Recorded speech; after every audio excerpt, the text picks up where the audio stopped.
Cet appareil juste là peut soit vous faire gagner du temps, soit vous ralentir considérablement. Ce n'est pas toujours un outil rentable. Pourquoi un jour devrait durer 24 heures? Je veux dire, si les gens moyens dans le monde, ou la majorité des gens dans le monde ont 24 heures par jour, pourquoi cela devrait aussi s'appliquer à vous? Mes journées durent 6 heures.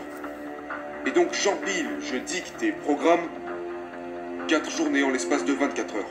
Votre passé n'égale pas votre futur.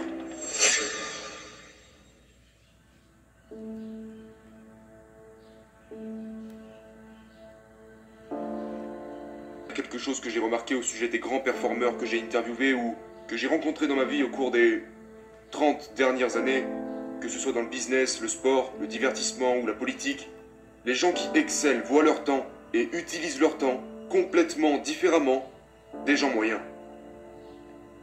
Et donc je vais vous parler de certaines stratégies qui vous permettront de voir et d'utiliser votre temps différemment. Alors allons-y. La première chose que je voudrais aborder, c'est que les gens qui gagnent, qui excellent, sont beaucoup plus pressés que les gens de la classe moyenne. Je ne plaisante pas. Ils sont beaucoup plus pressés d'arriver à destination pour obtenir leurs résultats. Leur rythme est plus élevé. Ils marchent plus vite, ils parlent plus vite, et leurs attentes envers ce qu'ils souhaitent obtenir sont plus courtes. Ça peut paraître insignifiant, mais je vous conseille d'évaluer à quel point vous êtes pressé d'y arriver. Parce qu'il y a quelque chose d'intéressant à propos de la façon dont vous pensez être proche d'un objectif et à quelle vitesse vous courez pour l'atteindre. Laissez-moi vous donner un exemple. Si vous et moi avions un marathon à courir, mentalement on sait qu'on a 42 km à faire. On commence à courir et nous allons à une certaine vitesse en raison de la durée de la course. Donc comme c'est un marathon, on va garder un rythme assez bas pour pouvoir parcourir ces 42 km.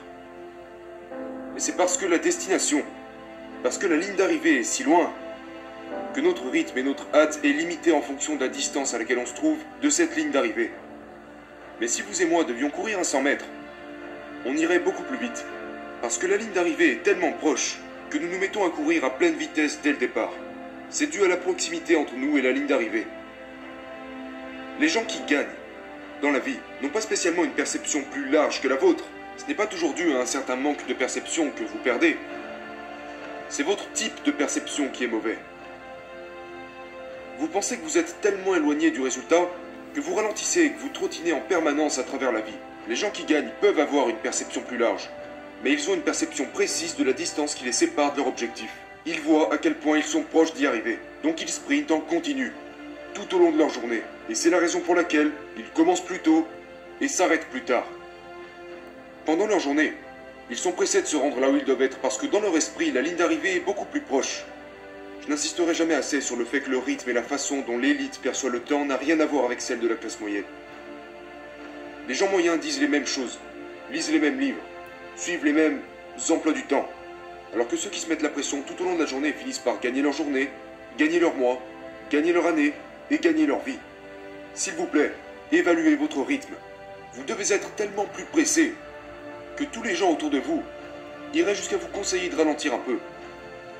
Donc c'est la première chose, soyez plus pressés. La deuxième chose concerne notre manière de commencer nos journées. Je vais vous dire quelque chose, soit vous contrôlez votre temps, soit votre temps vous contrôle. Soit vous dictez les conditions de votre vie, soit vous serez quelqu'un qui réagit et répond tout au long de sa vie. Cet appareil juste là peut soit vous faire gagner du temps, soit vous ralentir considérablement. Ce n'est pas toujours un outil rentable. Ça signifie que lorsque vous vous réveillez le matin, la meilleure chose que vous puissiez faire est de ne pas toucher ou regarder cet appareil pendant les 30 premières minutes à 1 heure à partir desquelles vous vous êtes levé. Donc quand vous vous réveillez, vous prenez le contrôle de votre temps. Vous contrôlez votre temps. Vous contrôlez le début de vos journées. Vous prenez votre douche, vous méditez, vous priez, vous vous étirez, vous pensez, vous faites des exercices de gratitude. Vous contrôlez les 30 premières minutes de votre journée. Dites-vous, c'est moi qui décide ce que je fais de mon temps, pas ce qui se trouve là-dedans. Si la première chose que vous faites c'est attraper ce téléphone, maintenant c'est lui qui dicte les conditions de votre journée. Ce truc contrôle ma journée. Quelle image, quel mail, quel message, quel appel, quelle publication Instagram. Ce truc vous contrôle. Il a le contrôle sur vous. Mais si vous vous en écartez pendant les 30 premières minutes à 1 heure, vous envoyez un message à votre cerveau qui dit que vous contrôlez votre temps, que ce jour doit se plier à vos règles. Et encore une fois, si vous le faites pendant un jour, une semaine, un mois, un an, 5 ans de votre vie, que vous contrôlez les conditions de votre vie pendant les 30 premières minutes à 1 heure de chacune de vos journées, ça révolutionnera votre vie. Et ça sera très difficile à faire pendant les 30 premiers jours. Mais au bout de ces 30 jours, vous n'aurez plus du tout envie de reprendre vos anciennes habitudes. Vous allez complètement retourner le cours de votre vie. Après, bien sûr que je réponds, bien sûr que je réagis le reste de la journée. Ce n'est pas la syntaxe ou le contexte de ma journée, mais je contrôle ma journée. Il y aura toujours des choses tout au long de la journée auxquelles nous allons réagir. Répondre à un message, ou quelqu'un nous dit quelque chose et nous réagissons. Mais je suis l'évaluateur de ma vie, pas l'évalué. J'évalue ma vie, je dicte les conditions.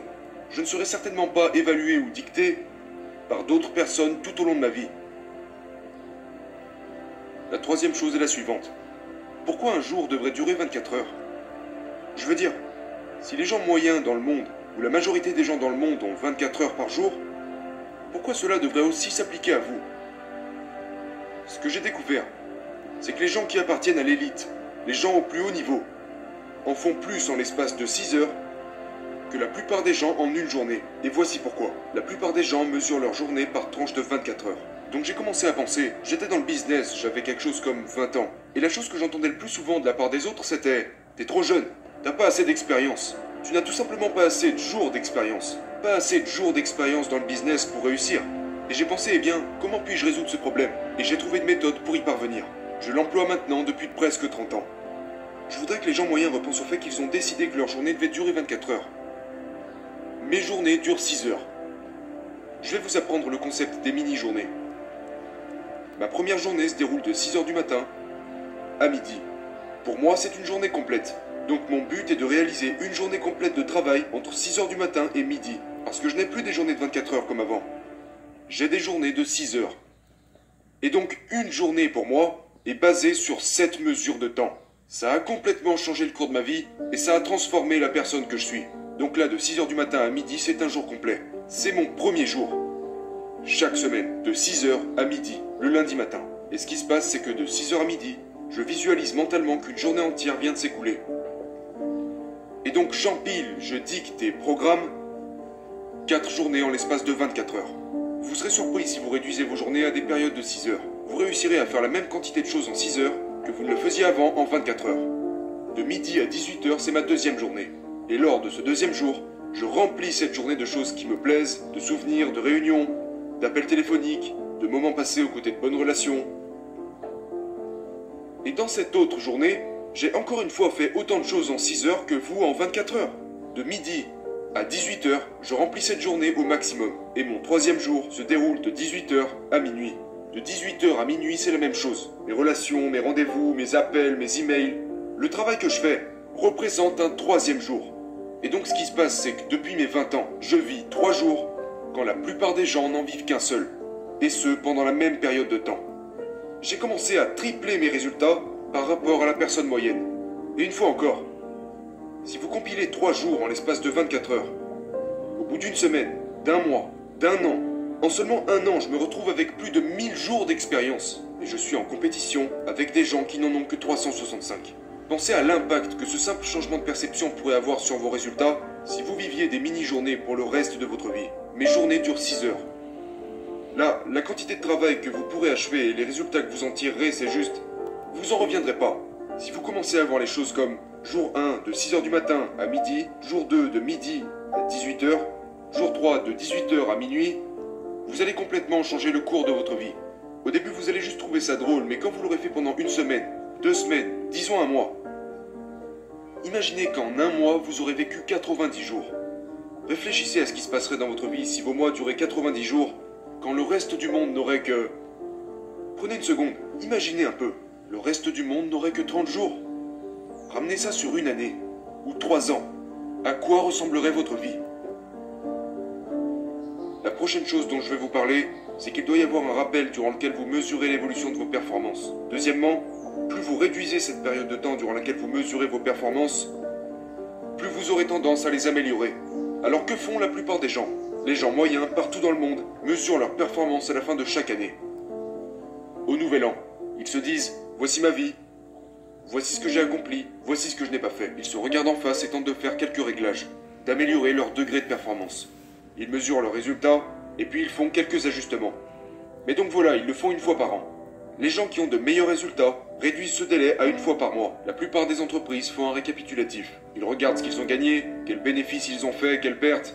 Ils regardent leur calendrier, et ils font des ajustements après avoir mesuré leur performance à la fin du mois. Les gens qui ont encore de meilleurs résultats prennent un moment, le dimanche soir, une fois par semaine, et ils mesurent leur performance, tirent des conclusions, font des réglages, et agissent en fonction de ça, chaque semaine. Et puis il y a ceux qui appartiennent à l'élite, et qui font ça à la fin de chaque journée. À la fin de leur journée, ils s'assoient, ils regardent leur emploi du temps, ils regardent leurs résultats, et ils mesurent leur performance quotidiennement. Du coup, quelle personne selon vous obtient les meilleurs résultats? La personne qui mesure ses performances une fois par an, une fois par mois, une fois par semaine ou une fois par jour? Nous le savons tous. Plus les ajustements sont fréquents, plus la personne qui s'y tient deviendra meilleure. Et puis il y a les gens qui appartiennent au 1% des 1%, qui font ce genre d'ajustement à chaque heure. Toutes les heures, l'alarme se déclenche dans mon esprit. Et c'est un peu bizarre, mais ça fonctionne. Je suis accro à ça. Donc environ toutes les heures, à la fin de chaque heure, je me demande automatiquement qu'est-ce que je viens de faire pour me rapprocher de mes objectifs? Qu'est-ce que j'ai fait pour me rapprocher du résultat? Est-ce que j'ai fait ce que j'étais censé faire? Est-ce que j'ai accompli les choses les plus importantes que j'avais à faire aujourd'hui? Et pendant chaque heure, j'agis en fonction de tout ça. Quels sont les réglages que j'ai besoin de faire? Qu'est-ce que j'ai fait jusqu'à présent et qu'est-ce qu'il me reste à faire? À la fin de chaque heure, l'alarme se déclenche dans votre tête. Si vous arrivez au point où vous pratiquez ça au quotidien, et peut-être que pour le début, vous programmerez une alarme qui se déclenche toutes les heures, juste pour vous le rappeler. À la fin de chaque heure, cette alarme sonne et vous avez sur votre fond d'écran tous vos objectifs à atteindre. Toutes les heures, l'alarme retentit. Toutes les heures, elle retentit. Et ça vous entraînera à mesurer vos performances à toutes les heures de la journée. Vivez des mini-journées et mesurez vos performances toutes les heures va littéralement transformer votre vie. Vous deviendrez meilleur avec votre famille, avec vos relations personnelles, votre foi, dans vos entreprises, dans votre forme physique, dans votre alimentation, avec l'argent et dans chaque domaine. Si quelque chose se passe toutes les heures, et au fait, c'est un rappel de 5 secondes, il suffit de se poser la question, est-ce que je me rapproche de mes résultats? Est-ce que j'avance dans mes projets? Est-ce que je fais les choses correctement? Est-ce que je dois faire quelques réglages?